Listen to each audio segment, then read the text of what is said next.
የወደፊቱ ዚነዲን ዚዳን በመባል የሚታወቀው በፈረንሳይ ክሬል ከተማ ከሞሮካውያን ቤተሰቦች የተገኘው አዩብ ቡዋዲ በትናንት ምሽቱ ጨዋታ ድንቅ ብቃቱን ማሳየት ችሏል። በአሁኑ ሰዓት ለፈረንሳዩ ክለብ ሊል እየተጫወተ የሚገኘው አዩብ ቀጣዩ የፈረንሳይ ብሔራዊ ቡድን አሰልጣኝ ይሆናል ተብሎ በሚጠበቀው ፈረንሳዩ ዚነዲን ዚዳን ለፈረንሳይ ብሔራዊ ቡድን እንዲጫወት ቢጠየቅም ልጁ ግን ለመጫወት ፈቃደኛ ሳይሆን ቀርቷል።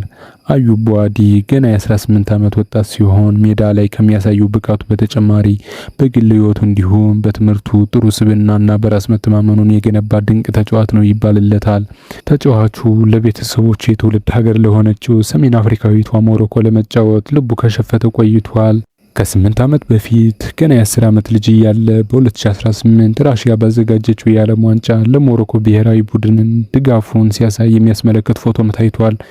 ቡዋዲ የመጪዎቹ ዓመታት በአውሮፓ ብሎም በዓለም ትልቅ ከሚባሉ የአማካይ ቦታ ሱፐርስታር እንደሚሆን ተስፋም ተጥሎበታል። በዓለም ዋንጫ ታሪክ ትልቅ ታሪክና ልምድ ያካበተችውን ብራዚልን የገጠመው የሞሮኮ ብሔራዊ ቡድን ጥሩ ፉክክር ሲያሳይ አዩብ ቡዋዲ ትኩረትን ከሳቡ ተጫዋቾች ውስጥ ዋነኛው ሆኗል።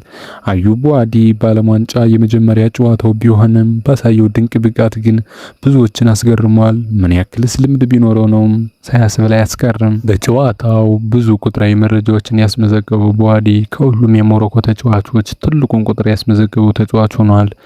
ወጣቱ ኮከብ በጨዋታው 65 የተሳኩ ፓሶችን በማድረግ እንዲሁም 3 ድንቅ የሆኑ ድሪብሎችን በማድረግ በጨዋታው ትልቅ ትኩረትን ስቧል።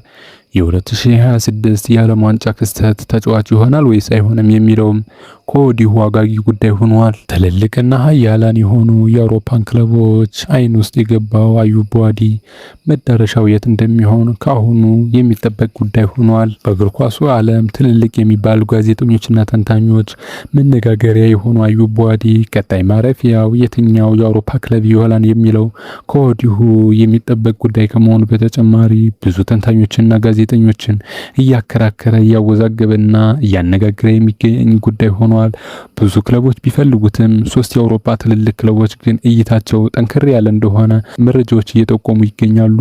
ከነዚህም ውስጥ ከፈረንሳይ ክለቦች የሚወጡ ምርጥ ተጫዋቾችን ወደ ራሱ ክለብ በማዘዋወር ቡድኑ በማጠናከር የሚታወቀው ላለፉት 2 ዓመታት የአውሮፓ ሻምፒየንስ ሊግ አሸናፊ የሆነው የፈረንሳዩ ኃያል ክለብ ፓሪስ ሴን ጀርመን አንዱ ሲሆን የእንግሊዞቹ ሊቨርፑልና አርሰናል ደግሞ በመሃል ቦታ ላይ ያለባቸውን ክፍተት ለመሙላት ሌሎች ፈላጊዎች ሆነው ቀርበዋል። አዩብ ቡዋዲ ድንቅ ብቃቱን በትልልቅ ክለቦች ያሳየን ይሆን የሚለው በቀጣዩ ጊዜያት የምናየው ይሆናል።